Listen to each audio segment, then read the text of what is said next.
nous allons passer à la présentation, comme je disais auparavant, avec le stage de plongée jeune au collège par le club Entre Deux Eaux, le club Entre Deux Eaux qui se situe à Locmiquélic, en Bretagne Sud, Morbihan. Et je vais laisser la parole à Léa et à Delphine Margerie qui vont nous présenter ce projet.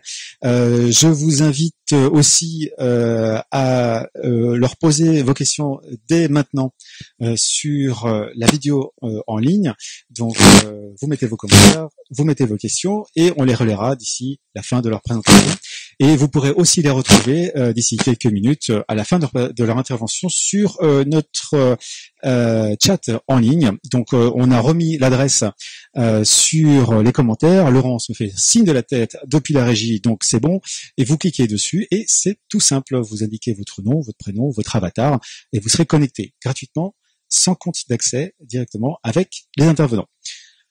Mesdames, bonjour. Vous pouvez enlever votre masque puisque nous sommes désormais à distance et je vais passer le micro à Delphine Margerie et je vous laisse présenter. Bonjour à toutes et tous. Donc, Delphine Margerie. Moi, je suis gestionnaire du collège Jean Lurçat à Lanester. Donc, je suis avec Aléa, qui est une ancienne élève du collège puisque maintenant elle est au lycée. Et qui était l'année dernière membre de ce premier groupe que nous avions de jeunes plongeurs au collège. Alors c'est un projet qui s'est monté de manière tout à fait fortuite au début,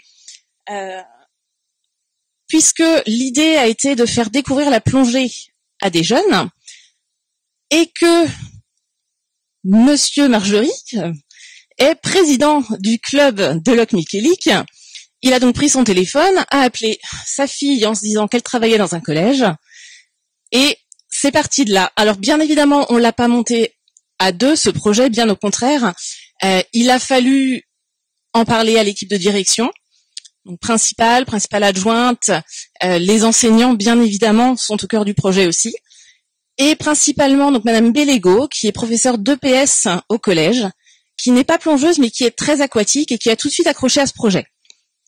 Donc, il y a eu plusieurs rencontres et on a proposé aux élèves de troisième de découvrir la plongée en partant de séances en piscine sur 2 trimestres à peu près, plutôt un semestre, avec piscine en cours de PS et puis la possibilité ensuite, en fin d'année, de passer le niveau 1 et du coup d'être plongeur après, peut-être à vie, j'espère en tout cas.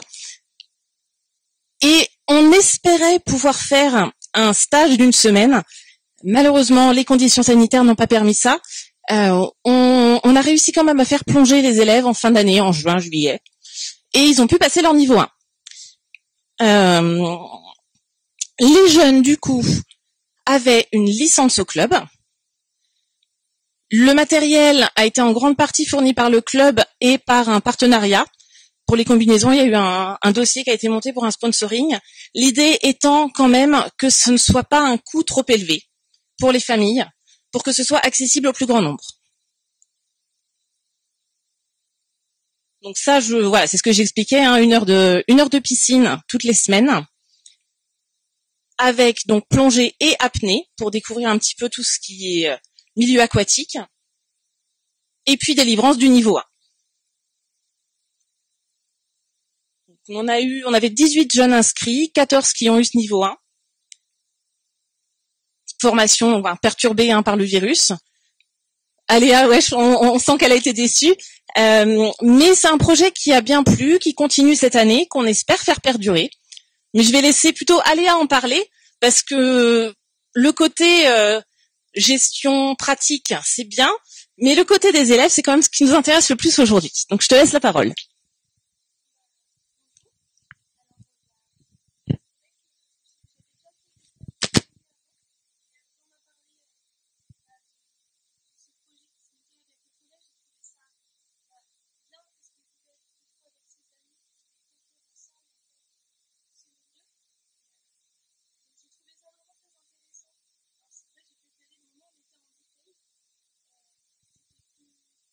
On avait plus l'impression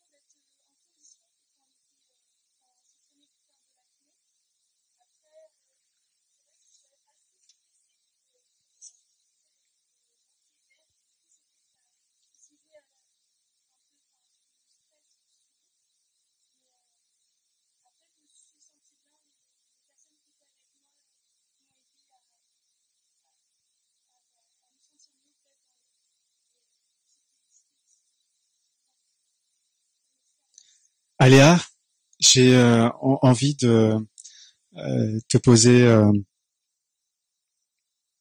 J'ai envie de te poser une question.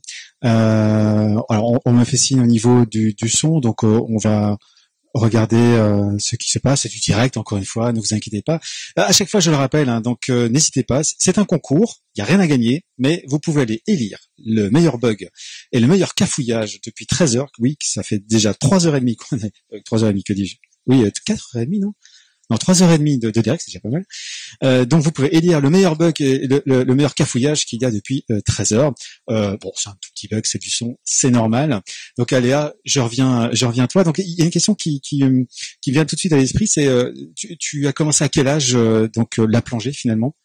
Alors, je crois que j'ai fait mon premier baptême de plongée à 12 ans avec mon père et des amis. D'accord.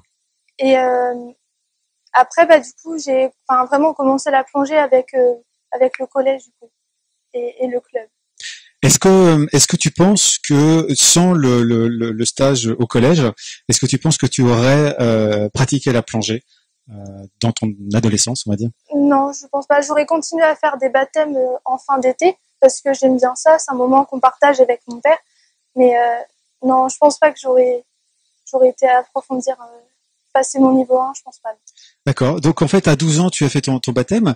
Ça veut dire que avant ce baptême, voire même avant ta formation finalement, est-ce que tu avais une idée bien précise du monde de la plongée? Et si oui, est-ce que tu as changé de vision entre, on va dire, le fait que tu étais non plongeuse, non pratiquante, et à partir du moment où tu as fait ton baptême, ou plutôt même la formation, est-ce que ta vision, ta perception de l'activité a vraiment changé? Je pense que j'avais une idée assez précise de ce que c'était de plonger. Et après, c'est vrai que d'avoir passé le niveau 1, ça a permis de plonger plus loin, voir plus de choses. Donc, c'est plus intéressant, je pense, de pouvoir passer son niveau 1. D'accord. Et on avait passé juste précédemment une vidéo sur la mixité, la féminisation des activités subaquatiques, dont la plongée sous-marine. Dont tu es un témoin finalement, puisque tu es une jeune fille adolescente en plus. Donc c'est quand même deux caractéristiques qui se retrouvent pas forcément dans les statistiques. Hein, excusez-moi, mais c'est vrai que nous sommes plutôt des messieurs d'une quarantaine d'années. Vous le verrez tout à l'heure. Je vous dis ça pas par hasard. Vous le verrez tout à l'heure dans l'intervention de Dr Annenkes. Vous verrez les statistiques. Nous sommes d'une population d'une quarantaine d'années, plutôt masculine, dans la plongée en général, et ça se transmet, ça se verra aussi dans les accidents de plongée. Mais ça c'était pour la parenthèse. Mais c'est vrai que est-ce que toi, avec ta vision de jeune pratiquante, est-ce que tu as cette sensation-là, ou est-ce que tu avais cette sensation-là que c'était un sport plus masculin, ou tu te posais même pas la question finalement? Non, je me suis pas vraiment posé la question. Après, j'ai eu plus de problèmes avec les jeunes qui faisaient la plongée avec moi. Par exemple, quand il fallait porter les bouteilles, les amener, les garçons étaient là, c'est nous qui sommes forts, c'est nous qui allons les prendre, les filles, prenez les petits, tout ça. Donc justement, nous, les filles, on jouait sur ça. Du coup, on prenait les grosses bouteilles, on allait les amener. Parce que après, les adultes, il n'y avait pas de différence du tout, ils faisaient pas de différence entre filles et garçons. D'accord. Eh bien, écoute, Léa, on te remercie une nouvelle fois de ce témoignage. Delphine Margerie, donc on vient d'apprendre que vous êtes la fille de Monsieur Bernard Margerie. C'est un choc pour l'ensemble de l'équipe technique. Bernard Margerie, qui, je vous le rappelle, est le vice-président du comité Bretagne-Pays de la Loire. Si vous êtes visiteur du salon de la plongée, cela fait plus d'une dizaine d'années, voire plus, que vous le côtoyez. C'est le moustachu, on va dire, le grand moustachu qui se balade autour du stand de Moi je plonge à l'Ouest, et vous le verrez bien sûr dans les prochains salons, même au boat, il y est aussi, toujours avec sa moustache. Donc merci à vous deux. On va vous laisser aller à la salle de vidéoconférence. Je regarde en même temps le niveau de commentaires. Donc on va avoir une salle de vidéoconférence rien que pour vous. Vous allez voir, ça va être très sympathique. Et vous allez pouvoir répondre aux questions des internautes, des clubs qui voudraient éventuellement faire pareil que vous, et peut-être même, qui sait, des directeurs d'établissements de collèges qui veulent avoir des informations là-dessus, car on l'évoque avec humour, mais c'est vrai que des fois il suffit d'une petite étincelle pour qu'émergent des actions comme celle-là, et qui peuvent aboutir à de belles choses. Donc encore merci à vous, Delphine et Aléa, de venir témoigner en direct avec nous aujourd'hui. Je vous laisse, on va vous raccompagner. N'oubliez pas vos masques et vous allez pouvoir vous rendre jusqu'à la salle de vidéoconférence pour pouvoir prendre la suite de Thomas Martinez d'ici quelques minutes. Je vous en prie. Et ce n'est pas du tout prévu au planning, et c'est ça qui est rigolo dans le direct, c'est qu'on peut faire un peu ce qu'on veut. On va appeler Bernard Margerie. Je vais appeler Bernard Margerie à venir me rejoindre. Merci encore à vous. Donc Bernard qui va venir s'installer. Donc Bernard vient ici t'asseoir. Je vais donc vous présenter deux ouvrages qui ont été co-réalisés avec le comité interrégional de la FFESSM, Bretagne Pays de la Loire. Et donc le premier ouvrage, c'est Les Trois Vies de l'Isère. Car au cas où vous l'ignoriez, le célèbre navire qui a transporté la Statue de la Liberté, donc celle de New York bien sûr, puisqu'il y en a plusieurs, il y en a à Paris, etc. Donc celle de New York, eh bien en fait a été transportée par le navire l'Isère, qui a coulé en 1945, si ma mémoire est bonne, à Locmiquélic. Et donc cet ouvrage-là a été écrit par Bernard Margerie, et la particularité, c'est qu'il s'agit d'un roman historique. C'est-à-dire qu'il y a une volonté de promouvoir un site de plongée, une épave bien connue, via un média, encore une fois, original, et ici, en l'occurrence, le roman historique. Cet ouvrage est bien sûr disponible auprès de Bernard Margerie, mais aussi auprès du comité, puisque vous pouvez aussi l'acquérir. Il suffit simplement de nous contacter par email ou par téléphone, et puis on vous donnera toutes les informations. Mais ne quittez pas, figurez-vous qu'il y a un deuxième ouvrage. Et oui, car Bernard passe du temps à rédiger de nombreuses choses, et voici le deuxième ouvrage sur le guide découverte de la vie sous-marine à faible profondeur. Et là, Bernard, je vais te laisser la parole et je vais te laisser te présenter ce livre. Et voilà, la caméra 1 qui est juste là. On va le mettre comme ça. Ah, c'est bon. Ah. Alors, toute chose, merci. C'était pas prévu. Hein. C'est ça qui est succulent. C'est magnifique. En direct, la liberté qui est extraordinaire. Et je voudrais quand même préciser que pendant le chat, je pourrais aussi répondre aux questions des gens qui souhaiteront savoir comment organiser tout. On leur donnera toutes les clés. Le projet, il est à la disposition de tout le monde, et vous pouvez tous faire un même stage avec les collèges. En fait, il faut que je vous précise que la démarche que initie Bernard dans son club est véritablement de vulgariser la plongée sous-marine auprès de tous, des jeunes bien sûr, mais aussi du grand public. Et cet ouvrage, en fait, est en lien avec ces actions qu'il mène dans son club de Locmiquélic, entre deux eaux. Donc il y a vraiment un véritable lien entre tout ça. C'est le fil conducteur de toutes les actions qu'a pu faire Bernard durant ces très courtes années. Bernard et les membres du club, hein, faut pas les oublier, oui, quand même. Bien sûr. Tout à fait. Voilà. Bon. Alors, le guide de découverte, eh bien, on a voulu faire quelque chose quand même, et je te signale quand même, Thibaut, que tu as participé à la rédaction de ce document. Tu as donné un coup de main, tu as supervisé, ainsi de suite. Et avec Daniel Blin, on a donc, qui a fait les photos, on a donc voulu faire un document. Un livre qui s'adresse à tout le monde, et surtout aux gens qui n'ont aucun intérêt, qui ne portent pas un intérêt à la bio plus que ça. Donc, c'est pour tous. Il n'y a pas de mots savants. C'est, voilà. Je peux rien dire de plus. Beaucoup de gens le connaissent. Et c'est un document quand même qui est, qu'on voit dans beaucoup de sacs de plongée, dans beaucoup de clubs. C'est très bien, Bernard. Merci de t'être prêté à l'exercice. Reste encore là, j'ai une dernière question pour toi, et après on passera à la suite. Donc tu es intervenu en tant qu'encadrant sur ces stages jeunes. Oui. Est-ce que toi tu as vécu un choc générationnel entre ton encadrement et puis ces adolescents que tu avais avec toi, ou pas du tout, ça s'est déroulé très simplement? Moi, je veux dire, ça s'est déroulé très simplement, puis je vais m'adresser à tous les gens comme mon âge et qui sont moniteurs de plongée.